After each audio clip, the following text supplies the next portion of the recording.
Patience is massive. I'm not very patient. I'm trying very hard to be more patient. I think it was I think it was Jeff Bezos or someone like that anyway. And he said people tend to grossly overestimate what they can do in a year and underestimate what they can do in 10. In a decade. Yeah. And I think that's been one of my problems over the years is I get bored and I just do something different. Yeah. The shiny object. Yeah. Alex Hormozy calls it the woman in the red dress, Yep. as in the Matrix. Yeah. I am that guy. Yeah. And I'm conscious now of how that has not served me so many times in the past. And so I'm trying really hard to be patient. But how has it served you? Well, I guess it's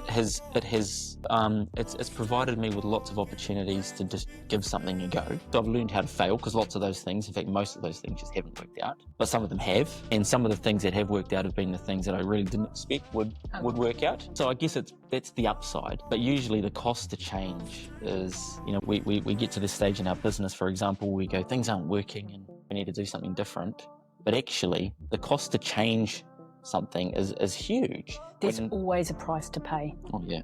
There's always a price to pay. When in fact, if you actually were just a bit more patient and you just refined what you were already doing, usually, fine-tuning, usually it works out better. I'm learning that. I think that our greatest strength is also our greatest weakness. So when you say, like, I'm not patient, there will be some amazing strengths to that. And when you let it go too far, there is always a price to pay, and it will be like your greatest weakness. It's interesting, yeah. Everything that is your greatest strength is your greatest weakness. Because they become your character traits. Yes. And I've been thinking a lot about this. I've only just learned what the word amorphous means, but amorphous language, like you talked about patience before. What does amorphous mean? Well, I think it's like we have these terms and we often refer to them as character traits. So we'll say, for example, that person's got a really positive attitude or that person's really patient.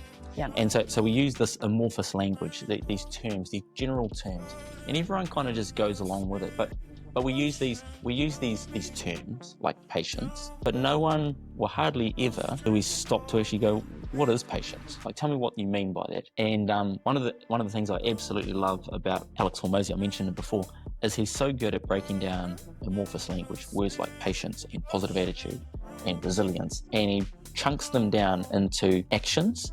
And he goes, so patience is, I can't remember the way he defines it, but it's like, patience is your ability to stay busy while the other thing happens.